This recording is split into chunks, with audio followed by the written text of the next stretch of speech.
Hey, Queen City Minis and more fans. Welcome back, guys. I know it's been a while for you Dropzone Commander fans out there, but I kind of figured it was time to do another one of these videos. I've been trying to for a while, and you know what? We're going to actually do it. So today, guys, we are diving deep into the command models of the Scourge faction. So make sure you comment down below of what you think your favorite Scourge commander is, and make sure you subscribe for some more Dropzone Commander content. Alright guys, so the Scourge. So they have 3 command models, 2 of which are kind of similar. One is a smaller version than the other, but then that third one, the Desolator command barge, is completely different than anything else you've ever played with, probably. But Scourge are really cool. They have some unique commanders that are completely different than a lot of the other ones we've seen in the past. And these guys really like to be up close and personal, which is like odd for a commander. Usually commanders, I see them hiding in the back, unless they're the PHR Massive Scorpion, then they're still hiding in the back but just shooting you from across the table. But these guys like to be up close and personal with you and do a ton of damage. But let's dive on in and see what these guys bring to the table. So the first and more unique option is the Desolator Command Barge. So this guy comes in at 140 points. He's a big investment, 12-inch move, and he is like an aircraft. So he does have a ton of movability, can get across the table, and hopefully hide behind from some taller buildings. He has active countermeasures, armor 11, so not terrible, damage 7. That's pretty good. That kind of helps mitigate that armor 11.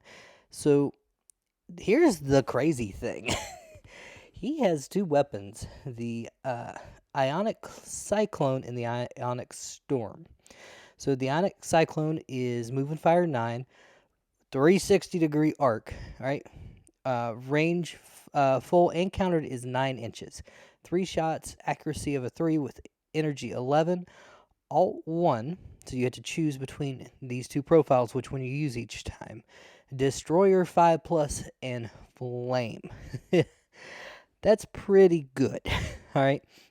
This thing can do some pretty decent damage, and that energy 11 is going to help get through some armor. Now, the Ion Storm is 9-inch move and fire, full 360, but it's a 12-inch for full and countered, right? Shots is blank. All right, and there's a reason for that. Accuracy is a 4+, energy 9, all 1, tech killer. So automatically pretty decent. Now, the Ion Storm, this weapon hits every non-aircraft unit within range. Basically, this thing shoots lightning out of those tentacles and just hits everything around it. Each unit gets hit by the weapon profile once, but infantry not in a garrison instead get hit d6 times each. Roll once for all units. Infantry in a garrison cannot be hit. This weapon has an accuracy of 6+ on any units over 6 inches away. Oh man, this thing is crazy. It's gonna go up and just hit big units of stuff like a group of resistance technicals, any infantry left out, or like the wolf quads for the wolf buggies for UCM. This thing's just gonna go up and wipe them off the table. All right, it's super good in that aspect. Now, it's a little weird that it can't hit units in buildings. I guess that's what the Ion Cyclone is for, but it's still fantastic.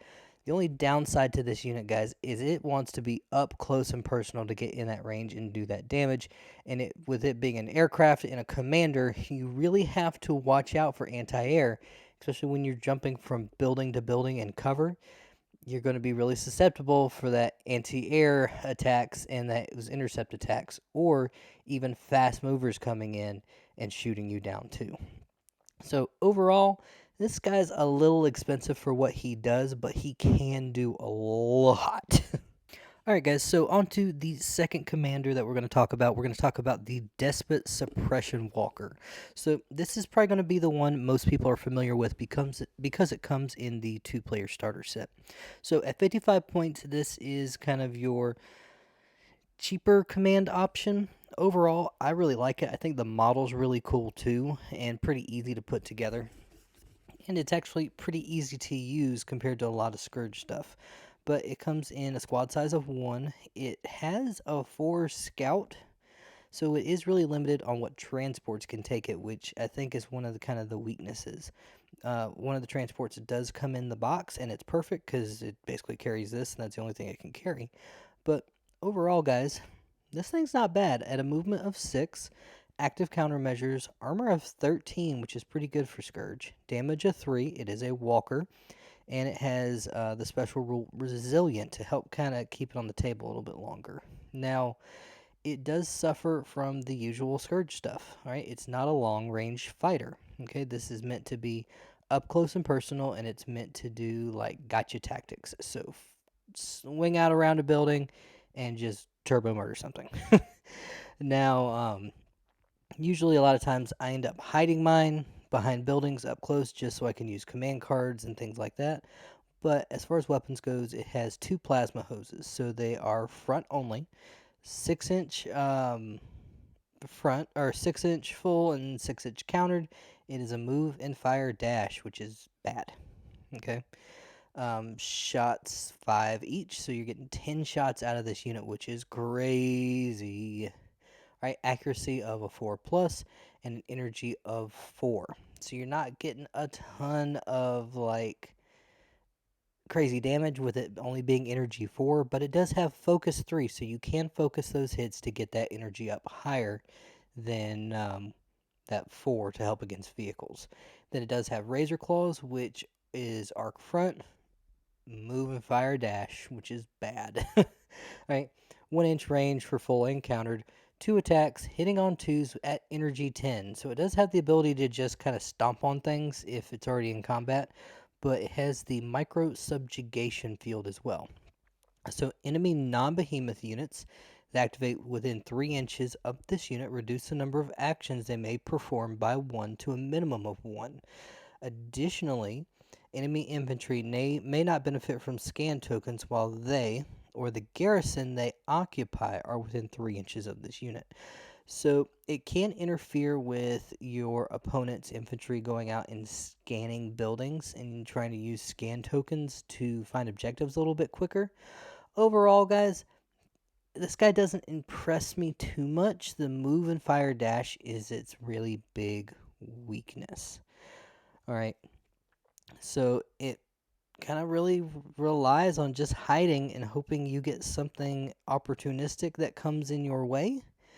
It wouldn't be bad to just sit outside of a building and shoot infantry all game, or even just shoot a building maybe and hope you get those focus 3s in to increase your energy, or even just getting into melee and just whacking a building with those 2 claw attacks for energy 10 each turn. Overall, guys, it's going to take some getting used to with the Despot, but it's not a terrible command choice, especially for 55 points. Even if it doesn't go out attack, even if it just kind of hides and you use it for the commander inside of it, being up close and personal with your units, that is something you can do with it, especially at 55 points. So, yeah. But let's go into our last commander. All right, so into our last commander, guys, we have the Oppressor Command Arthropod. So, guys, this thing reminds me of the episode from Futurama with Dr. Zoidberg's people coming and building that oppressor on Earth. It's just the giant crab thing. Overall, I love it. All right, fantastic model. 150 points, so it's a little more expensive than what we've seen. Kind of like the same as the Desolation barge, but super cool and super unique unit for the Scourge itself. This is one that I personally love to run in games. So, movement of 8, active countermeasures, 13 armor. So, this thing can take a hit or two. Not a ton, but a couple. All right, damage 9, which is great. All right, it is a walker, it is a large, and it has the resilient special rule. So, pretty good. Now, it has the Electroweb Caster, which is 4-inch move and fire. Already an improvement over our last commander. Front arc, all right, range 9, counter 9, 1 shot, 2 accuracy, 12 inches, tech killer. Not terrible. It'll probably take out like a tank, but nothing crazy. Now, when we get into the next weapon, this is where you can kind of get some damage. So you have the focus plasma carbines and the spread plasma carbines. This is an alt weapon, so you have to choose one of the two. So 4-inch move and fire, front and side shooting. Alright, so the focused is full of 18, countered of 18, one shot, accuracy 2 plus, energy 10, with Devastator 2 scenery, with strafe 2 as well. So this thing's going to be really good at taking out buildings. Alright, now the spread version is really similar, except it has a 9-inch range for its full and countered, 3 shots, accuracy of a 3 plus, with energy 10, alt 1, strafe 2. So this is going to be really good at taking out your like standard tanks and things like that. And then it has the razor claws, so front arc 1-inch range, 1-inch full, 1-inch countered, 2 shots, 2 accuracy with energy 10. So overall, guys, I like this guy a whole lot more than our previous one. So it can do a lot more damage. It is a lot beefier as well. Now it does require a unique transport with the little 3 claws symbol thing there, right? So you do have to have a specialized transport for this guy. That's one of the problems with Scourge themselves, is a lot of their units require specialized transports. So your light tanks can't, hop in an unused transport from this guy and things like that. So one of the downsides of Scourge itself, but not a terrible thing. But guys, let me know down below what you think about these commanders and which ones y'all like to use in your games. Alright guys, so if you haven't done so yet, please make sure you subscribe down below, share and like and all that good stuff too. And check out our Patreon, Queen City Minis and more. Alright, all the money from there helps us support the channel and make more videos. Alright guys, so let us know down below what you think of the Dropzone Commander, especially with the new year coming up. Is it something you want to get into? Alright guys, hope y'all enjoyed the video. Thank you so much for watching. Queen City Minis and more, signing out folks.